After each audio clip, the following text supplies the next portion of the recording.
Okay. Erwin Veneklase, born February 24th, 1920. I go by the name of Irv. Everybody else calls me Irv, so feel free to. All right, Irv. To begin, I just want to know what your experience was in Grand Rapids before the war. Before the war, it was, I had a couple of jobs. I mean, I worked in a furniture factory, but then the idea of going into service was pretty good because the way money looked pretty, larger. So going in service was up the alley, though. I went in. What would you say the atmosphere of Grand Rapids was before the war? Before the war, the Grand Rapids was a very knit community. You had sections of the Grand Rapids where if you were Polish, you were in 1X, Lithuanians or Dutch. It was pretty well segregated like that. So, but other than that, things were great. So when the government called up troops, what made you join? I was in when they called us up. Why I joined? Not just like any other young guys. I mean, I didn't want to have my mother and dad tell me when to get in and so forth. Well, I learned the hard way. I went in service, and then I had some guy telling me when to get up, when to go to bed, do it.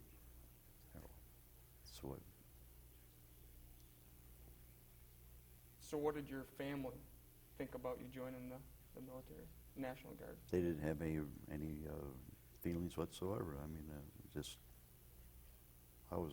went in and went down to Louisiana with the rest of them. So it was just another experience, that's all. Now, when you joined the 32nd Division, did you have any idea of what the history of it was? And if you did you? No, I had no idea. I mean, all I knew is we met on Monday nights down there on Michigan Street, the old armory, and spend 2 hours down there and get paid for it. What'd you do in those 2 hours? Oh, they'd lecture, maybe they tried to read books or most anything, just kind of goof off hours, really. How did you feel when you found out there was a war happening? Or there was a war going to be coming? You want to rephrase that? How did you feel personally when you found out that there was a war and that you were going to be called into service or going to fight? See, we were down in Louisiana when they hit the harbor. So we'd already been in better than a year, so we were more or less expecting something because we were the guy, the first day we went in October, and they were supposed to be discharged or released in October, but they didn't. So down there, it was over the hill in October.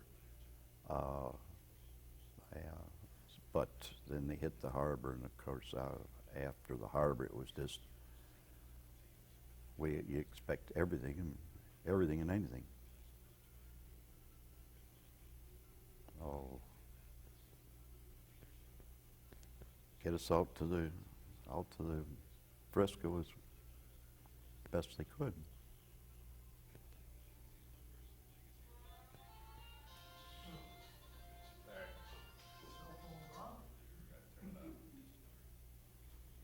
You didn't even warn me that time.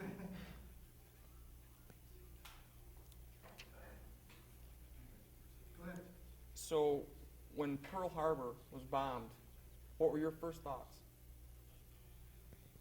Go over there and go over there and do their job. Sorry, my language isn't the best.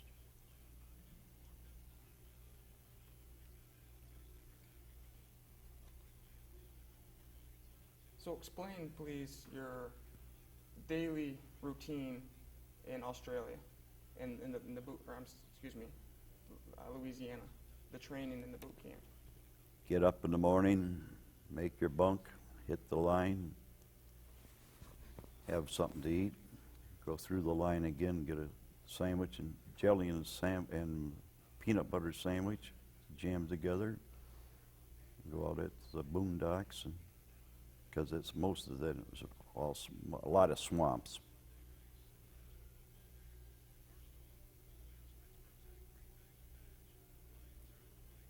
What did you think about the peacetime maneuver, the big, I guess, fake army or battle that they had in? Well, it's just one of those things. I mean, you're following the rest of the lead. That's all. You're part of the unit, and you do what they tell you to do. Do you feel that it helped you at all in your later on? It helped your training at all, or? Oh, now that I think older and think back, yes. It helps because you got to first of all, you get to know the guys that you're with, and they become like family. And secondly, I mean, you learn to take orders and follow orders. So I guess that's about it. Was that hard to do, is learn orders, or did that just come natural being in the military? All I can tell you is if you go in service, if they tell you to do something, you better do it.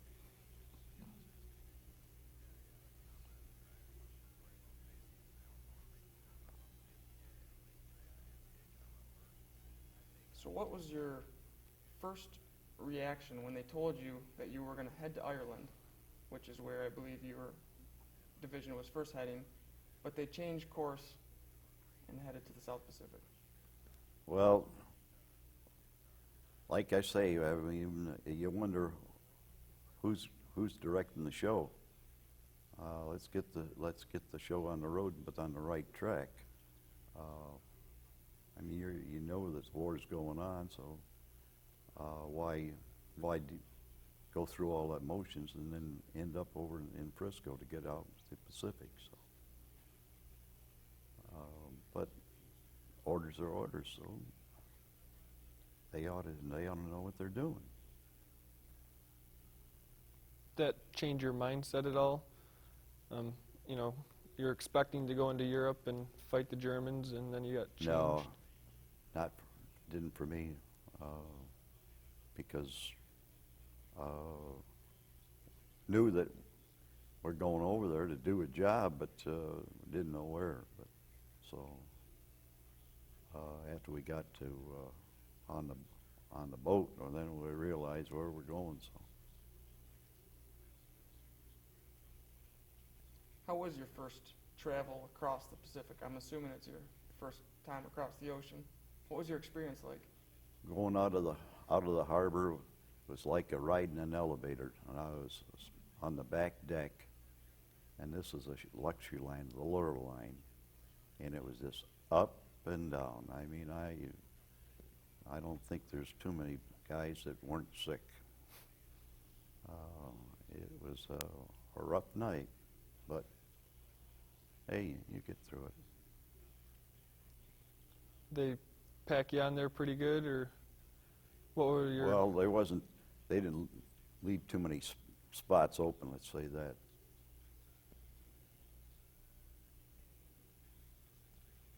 Did you have any particular experience with the King Neptune reigns across the equator? Not really.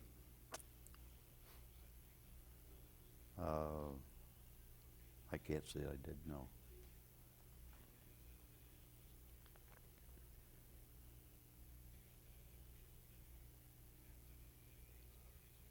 So what was your very first impression of Australia? When you first seen Australia, you came off the boat, what was the first thing that struck you? They're very, very pleasant people, and I'd always have thought I'd like to go back, but of course I never did, so I never had the money to go back. But they're great people. They had high respects for the U.S. In fact, at that time, they were part of England, and what they thought of England wasn't to put on the books. Did you feel like you were acting like a savior to the Australians? Did you feel... No, we were acting like they accepted us as part of them. They were very, very cordial. Couldn't ask for better. The Australians had already sacrificed a lot. That we found out from after being there. I was making more money in the service than the guy was working in the ammo factory 7 hour days a week. So you see that back then they had to pay such a large amount of money of their wages to England. Of course, since then, of course, it has changed. They're on their own, but back then it's the way it was.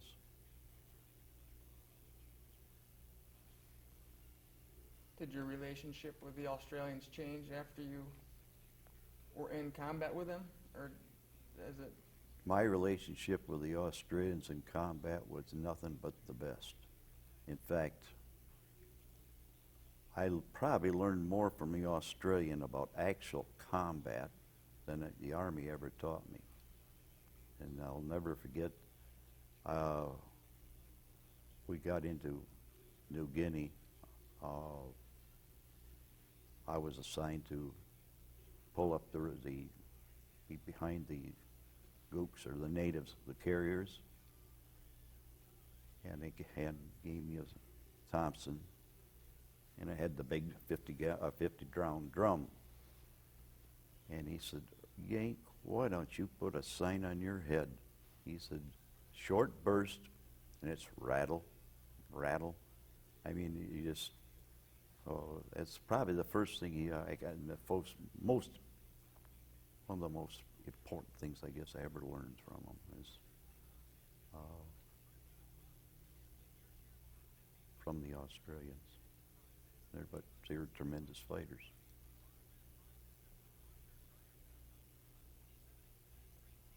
Did you feel you had to work your way up to what they became? Did you always look to them as a role model? I went on patrol under one of their leaders, yes. After we got up over the hump, up over the mountain, he was very good. And their sergeant was like our captains, and it was a very, very. I mean, he knew his job. I'll tell you. I mean, if you ask him later on, if you want to, I'll explain what I meant by that remark, because after you lose a lot of guys, my job was changed, so I was from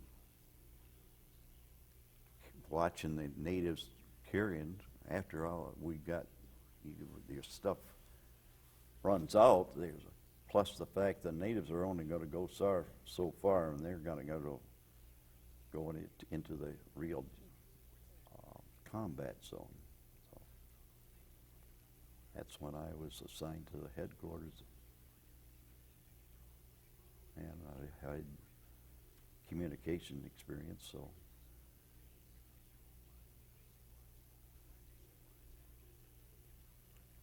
what was involved with being part of the headquarter company? making sure that we could, if we possibly run lines to the forwarded lines of the line companies back so that the community, company or the battalion commander could have communication with the front lines.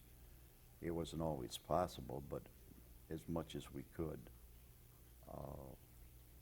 And there again, I mean, you guys probably are thinking about high frequency radios and that. We didn't have them. While we're on the going up over the hump, how do you think they dropped to us by, they just took it out, the plane come over, pushed it out the door, and that was it. How do you think do you have any idea how they found us? Well, I'll tell you, we put a white panel on the ground, and they dropped. That's what signaled where we were. And obviously, it took the Japs probably about 10 days before they realized the same signal. And that was about the end of the gooks. I mean, the natives. They got out of there.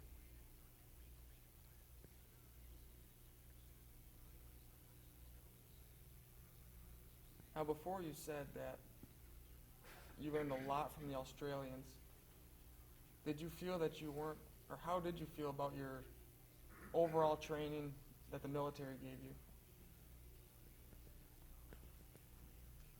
Before, just like I said, I mean, you've got a job to do. They tell you what to do, you do it.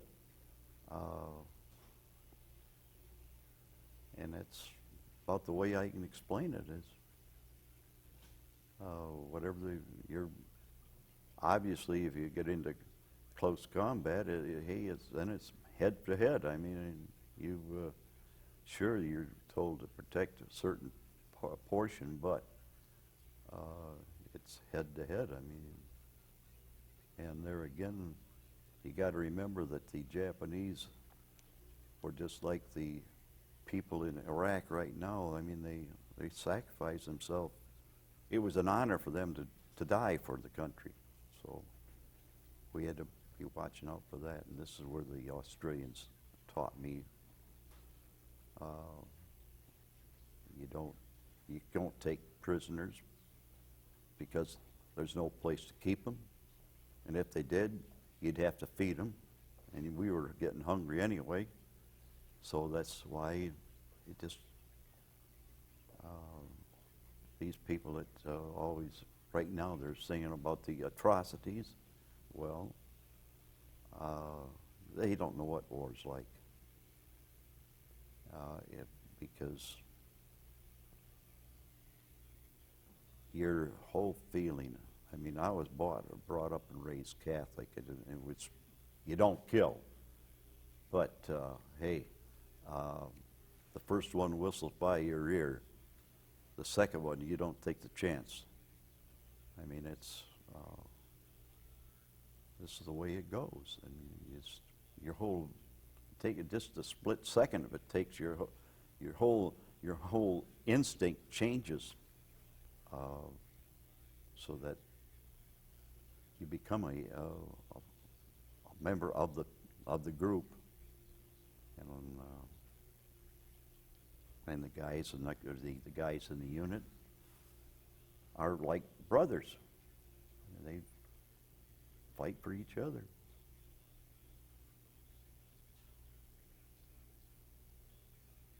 How important was that brotherhood that you experienced? Extremely important, because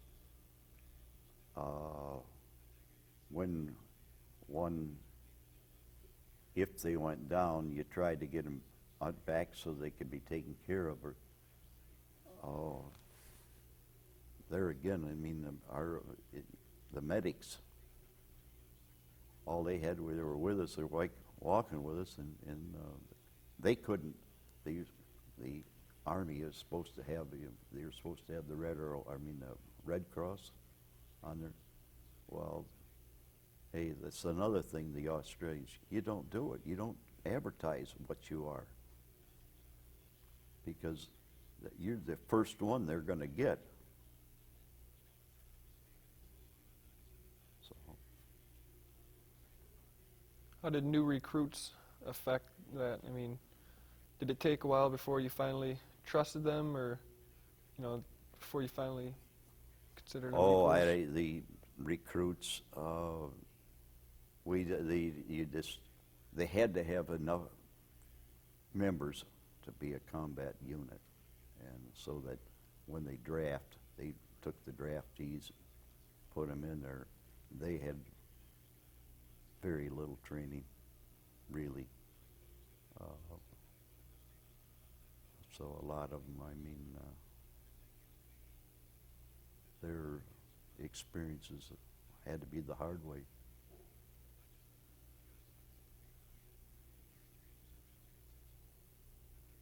Now, Mr. Veneklase, I want to go back a little bit, and I want to understand what was your very first impression when you landed on Buna, or landed on New Guinea?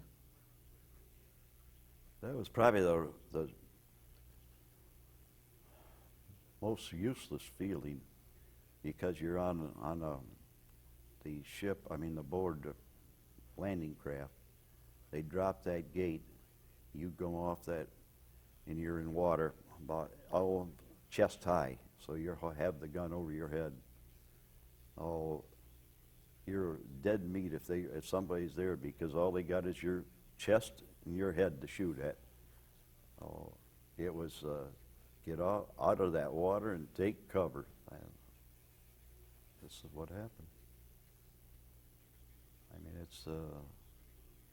it's an eerie feeling to be the target, and not be able to take part back, shoot back.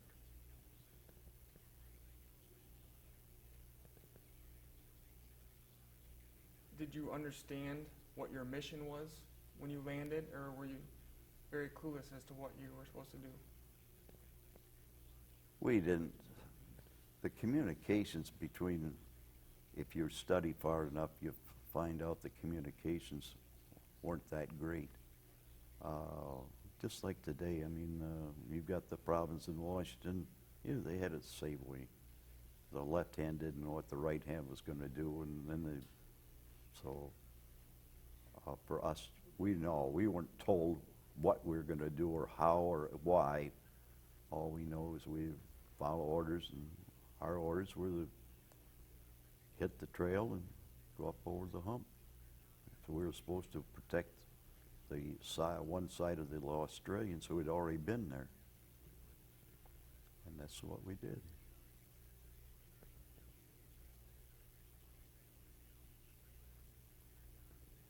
What is your most striking experience crossing the hump? Striking experience.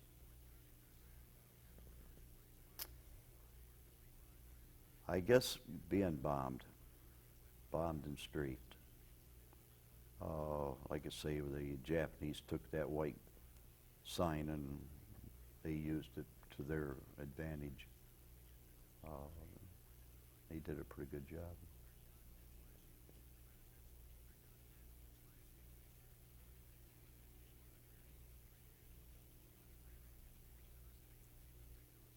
What was it like living day and night with an enemy so close and being bombed nightly?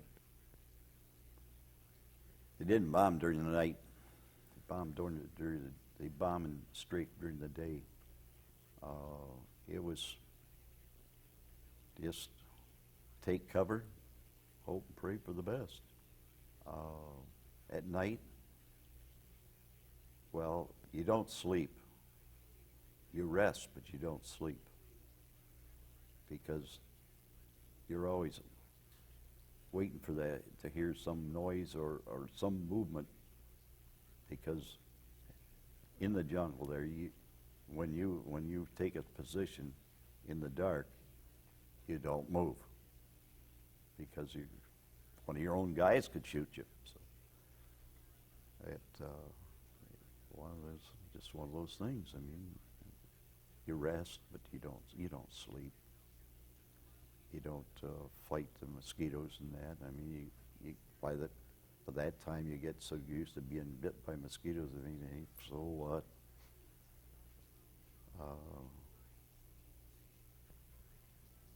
Sure, you try to get comfortable, but it was impossible because you walk through the rivers, your boots are wet. You can't take your boots off you. So about the only time they come off is when they rotted off. So and there again, the supplies wasn't there.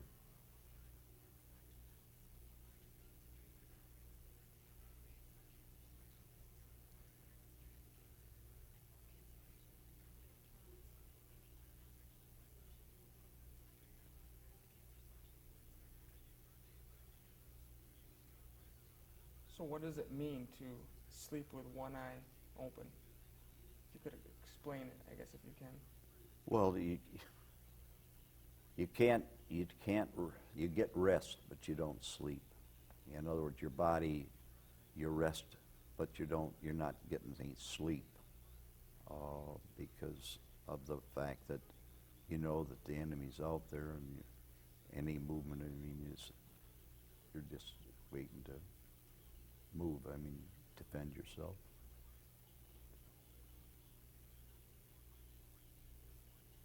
What was the weather like? Hot, rainy. We went through rainforests, and you could almost set your watch by it, the rain.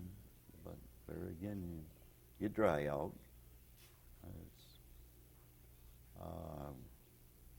I remember that they dropped supplies to us because the guys going through they had some of their pants and that were ripped and so forth.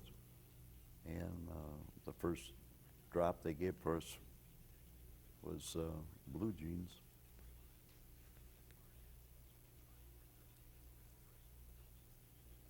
What did the feeling of the jungle, how does the jungle feel and smell?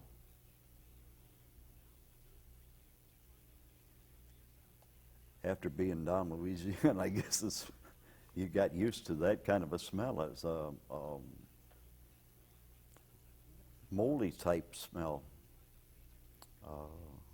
and so that I guess we've got used to it in Louisiana.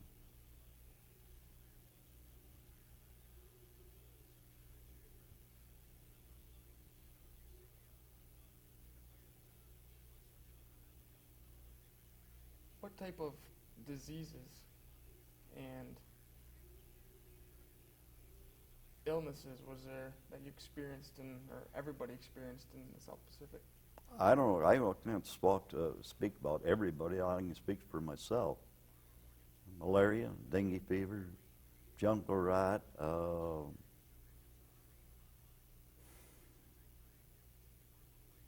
Now that I know, I must have laid about 5 days without being found, so that I picked up a worm that the natives have the big puff bellies. I picked up one of those worms.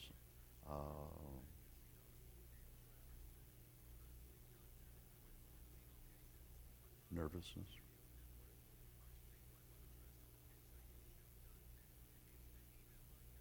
I still can't watch it. I refuse to watch a war movie. And taps still gives chills.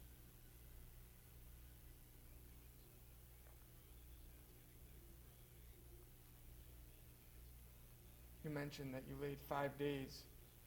I had to, Would you because the please- reason I say that is because they came over and we'd cut the cable between Buna Village and Buna Mission.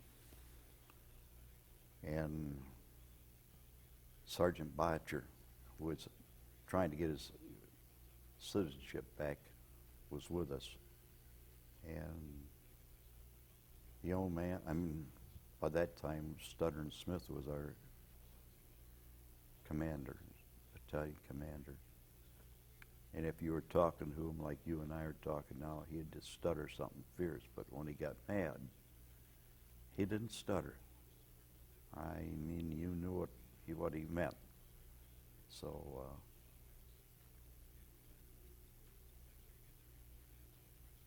I don't know.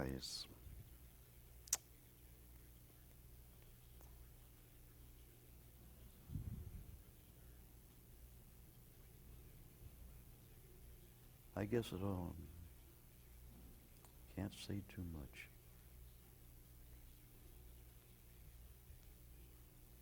But Botcher was in my opinion, Botcher probably was the guy that did more for the 32nd Division in New Guinea than any of the officers ever did, because after that night, he gave the orders, and then Botcher said, "Sir, if with your permission, I'll take my squad out on the beach. We're going to have a counterattack," because he had gone through the war in Spain. So this is where he got the experience. He was dead right.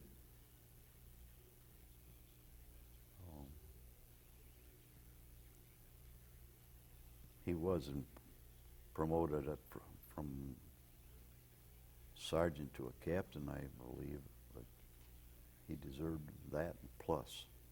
Of course, he was killed later on, from what I understand. What did it take to be a good leader in the situations you were in? To be a good leader,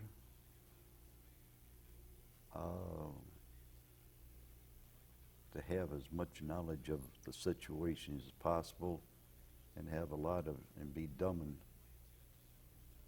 go after them.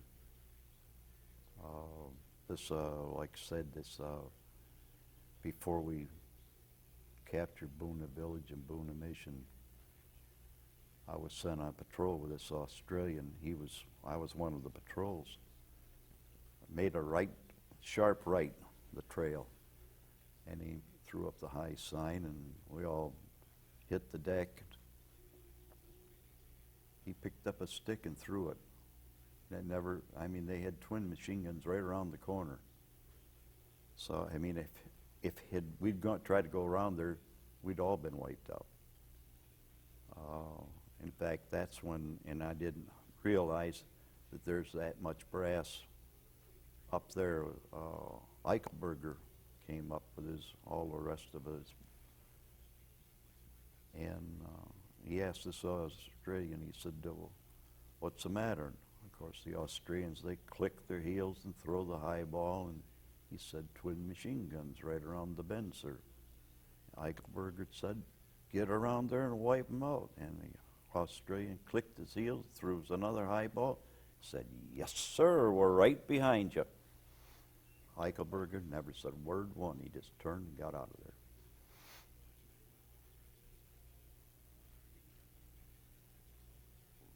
So you asked me what I thought about the Australians. Well, that's what.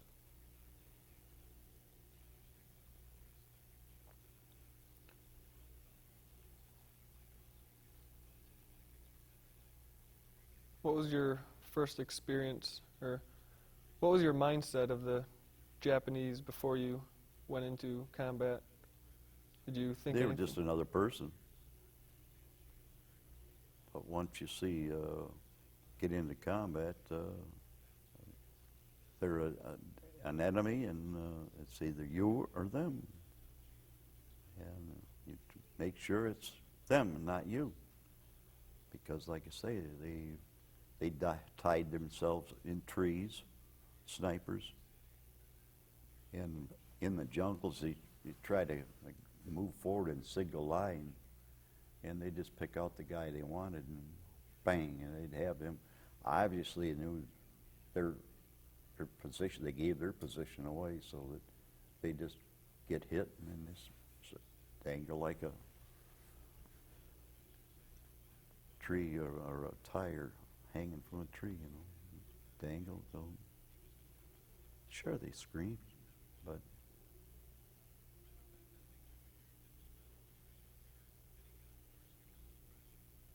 What was yeah. your... Pardon? Go ahead. And they did. They also if they had a squad, one of them would try to come forward, their hands up, to try to surrender. Well, you don't take an enemy. I mean, you can't take a prisoner. This is what the Australians told me, taught me. You let them go by. You hit them in the back of the head with the butt of the gun and cut their throat. But he said, make sure you cut it deep enough so they can't scream. So that's, I mean, if it was today, they would say it was atrocities. It was part of combat.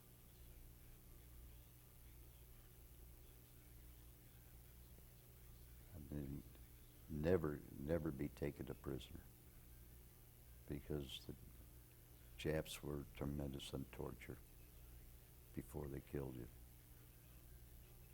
They tried to get as much information as they could, so.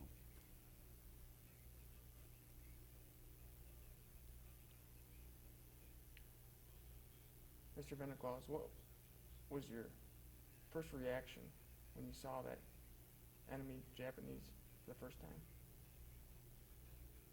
First time, first Japanese I saw was we landed at, I guess it was, wasn't it Thompson or Townsville or something like that. Then we tried to stay away from Port Moresby because of the fact that Moresby was the base of the attack unit. So that they tried to skirt that, get us skirted on our way so that we could support the Australians on their right-hand side. And that's first Japanese I saw was there, and they were, I'd rather not say what they were doing, but they had been down there, the Australians had them.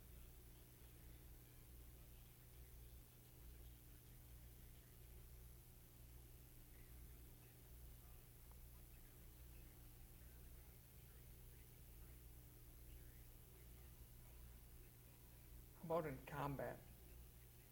Your first experience with the Japanese in combat? First experience, real experience, is when Neil Tambor, who was from the north end, myself, two of us were supposed to be pulling up, making sure that the natives didn't run off with the supplies. And to this day, I can't tell you how or why, but the natives had a sense, they could sense Japanese plane long before we could. When they started to run, you took cover. Well, Neil and I were standing there, and he dove one way, I dove the other, and we found part of his foot. So it must have landed right between his legs. So I took a little of the shrapnel, but that was about the really first real bad experience I had in combat.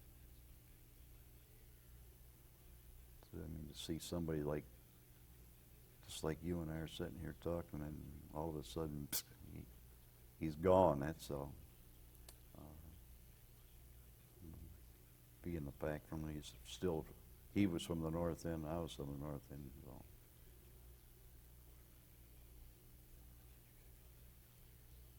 We probably lived about a mile apart.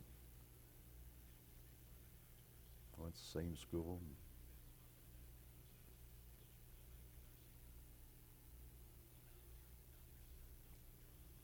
Yeah.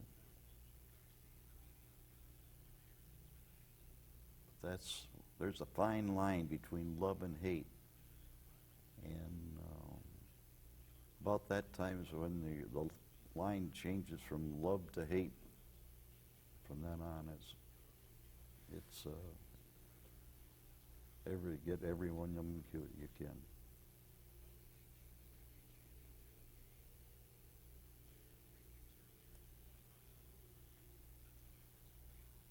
If you had to say, what was your greatest fear when you were out in the jungle? Was it the Japs themselves, or?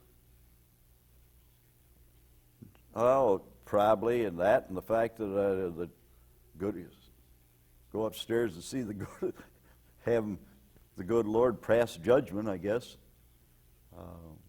That was the biggest fear. You don't think of, I guess, a fear. You're up there. It's like you say. You got a job to do. You find one. You hit them. You can get them. That's all.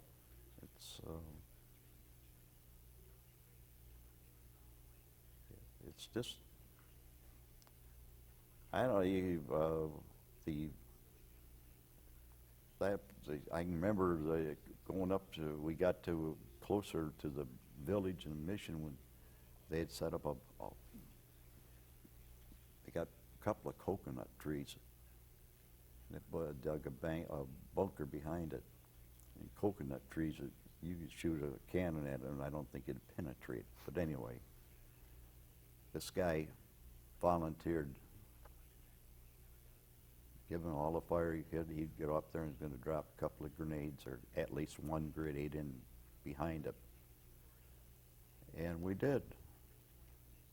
Gave them all the firepower to keep their heads down, because they had just to shoot, just enough room between the two trees to use the apps, to shoot from. And he went up, pulled the pin, threw it in the bunker. They picked it up, threw it back. It blew part of him away, and he's laying there moaning and groaning. Hollering for help. There's nothing you can do. If you stood up, or you'd be dead meat. So that was another experience that I can recall very, very vividly. But to this day, I believe that we had World War I ammunition because of the time. It was early, so early, the fact that everything they had was going over to Europe. So all we were doing is just a holding power, really, now that you think of it. We were just trying to keep the Japanese out of Australia. Because if they'd ever got to Australia, God help us, I don't think we'd ever stopped them. Because they'd had to. But that's the way things go.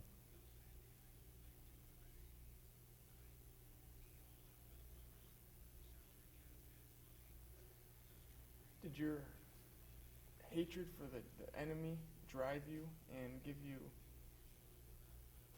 You definitely. In fact,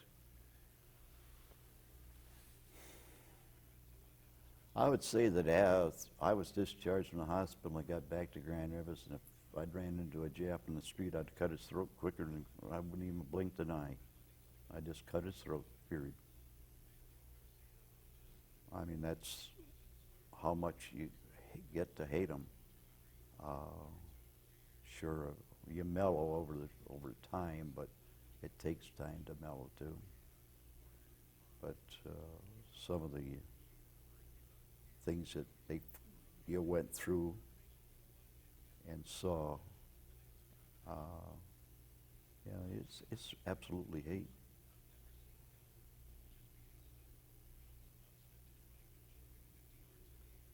How do you feel about Japanese now that you've grown older and time is?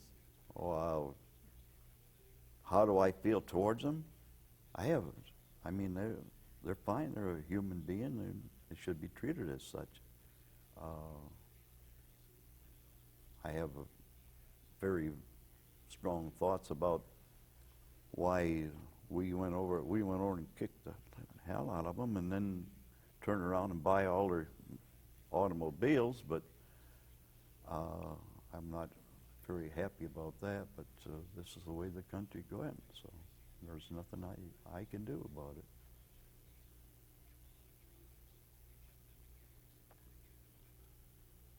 You mentioned that you were Catholic.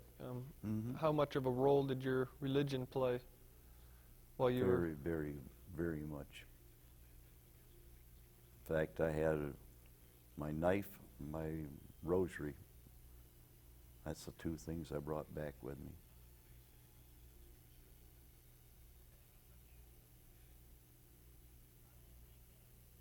They didn't want me to keep the knife I had, but it wasn't listed as something that the government had given me, so they permitted to let me have it.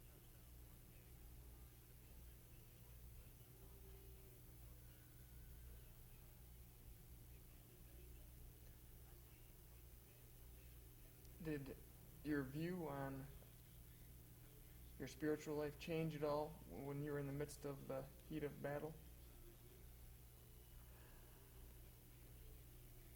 My view, I don't know what you mean by my view of religious life. Let me rephrase that. Your personal religion, Yes, your Catholic religion. yes. Did that change at all in battle? If it did, it got greater because of the fact that you didn't know if you're going to be today or tomorrow, so that you trusted everything into the hands of the Lord. And then there's no such thing as an atheist in combat. Not in my view. From they can say that they want, but hey, when you get them down to the nitty gritty, they know that there's somebody calling the shots, and so that their ideas change.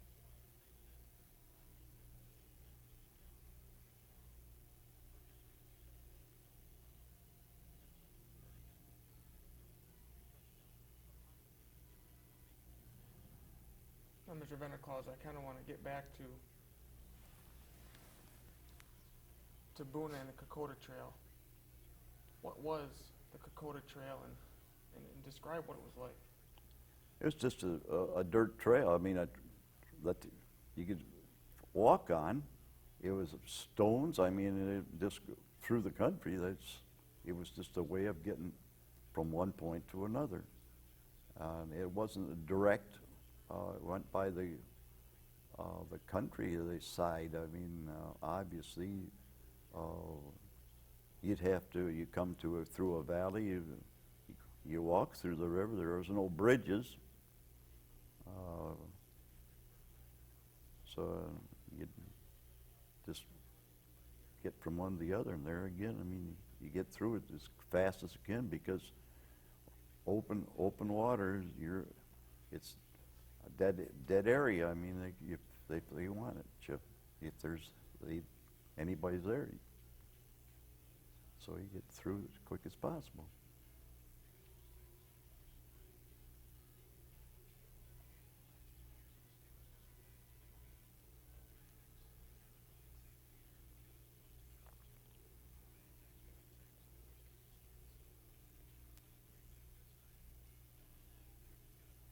The supply factor was very crucial on the Kokoda Trail. Yes. How did that affect you and morale and the Army in general?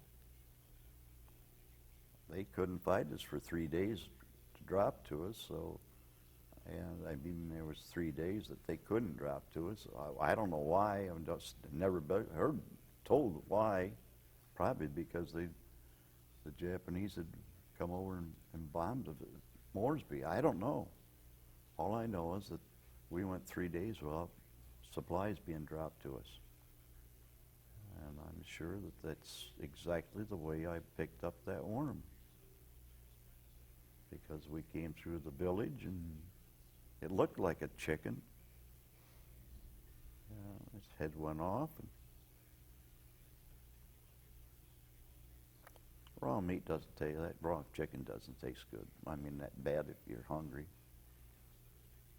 But I'm sure that's the way I got that worm. I mean, my own mind, I'm sure of it. What were those 3 days like?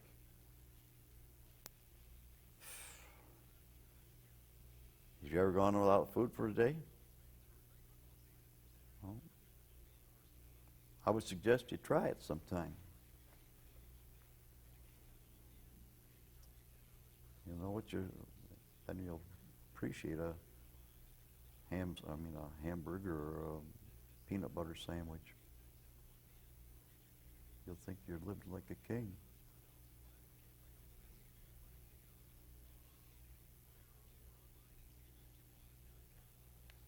Did the Great Depression and the experience Pardon?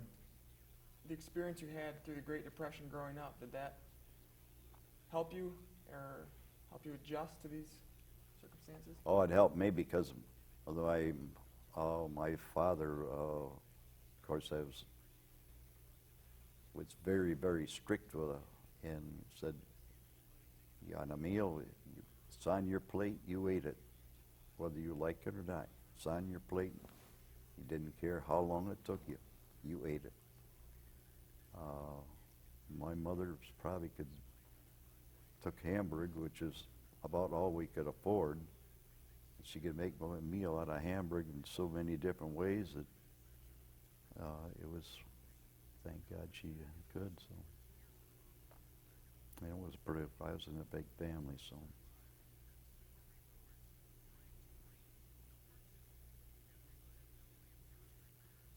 What was the food like in the Army? Better than nothing.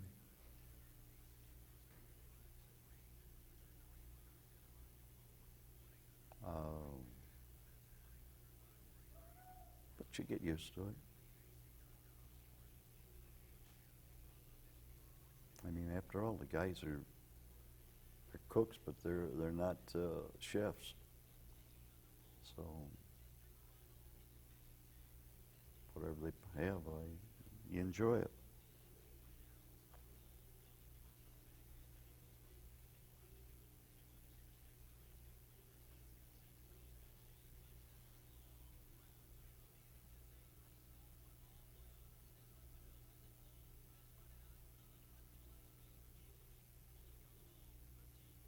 Now, I understand, Mr. Veneklase, that you were wounded in battle. Could you please explain and describe that? I got hit with shrapnel from that bomb that killed Neil, or Bud Tambor. And the medic pulled it out and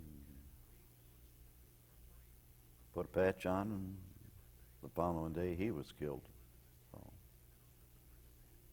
when I got back to the hospital, they said that I showed them the scar. They said that I'd have to prove that it was from enemy fire. So how are you going to prove it? 2 guys are dead. There's no way of proving it. So at that point I said, well, keep the damn medal.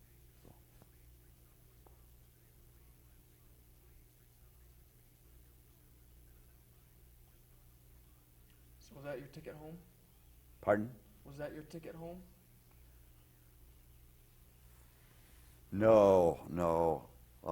That the worm was, they couldn't treat me overseas. They had to bring me back to the States and to treat me for it. They told me they got rid of it. That a couple, 3 years ago, a doctor told me, he says, you still got it. He says, they got it under control, but you still got it. So. But I'm alive.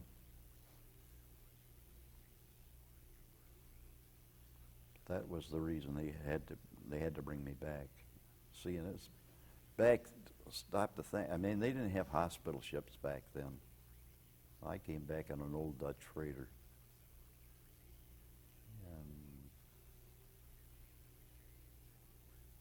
took me down to hospital in Temple, Texas. Probably by this time it's probably closed. Klasky General.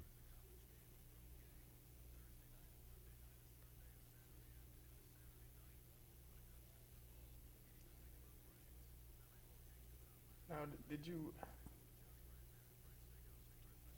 when you were away from your fellow comrades being wounded, how does that feel? They pulled it out. I was conscious and all, but that bomb, when they came over after we captured the Buna village in Buna Mission, wow, I must have got real close to one of them because I was out, and when I came to, it was like I say, the seaplane was there, and obviously they wouldn't have a seaplane in the bay there if the Japs are that close. So. It had to be at least 5 days before when I came to, I was in a backboard. And the guy said, "How would you like a dry cigarette?" Like a stick of gold. And it was a guy from Salvation Army. So you can figure out the time it was spent. Between the time that they struck and the time that I came to, I don't know what happened, how long it took. For sure. All I know is that they got me out of there.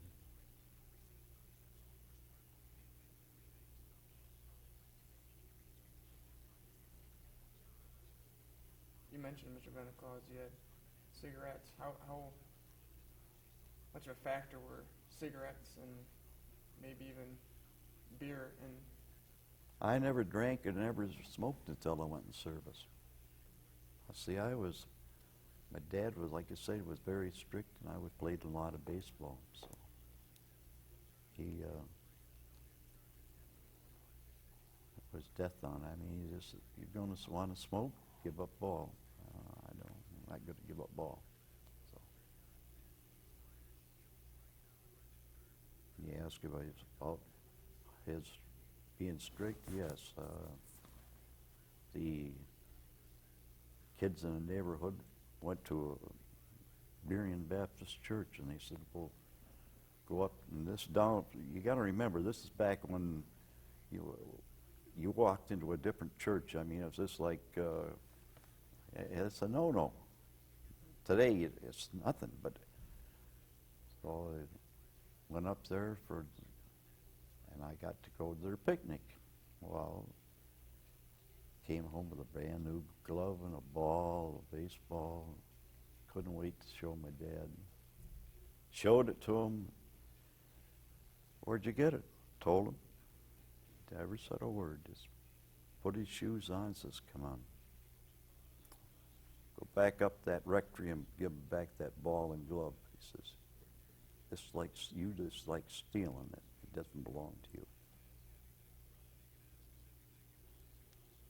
Probably one of the best lessons I ever learned.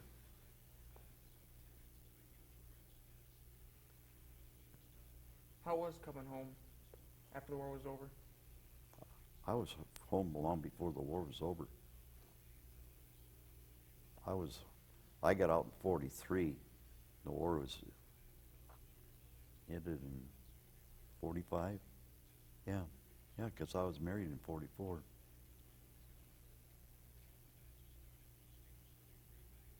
So,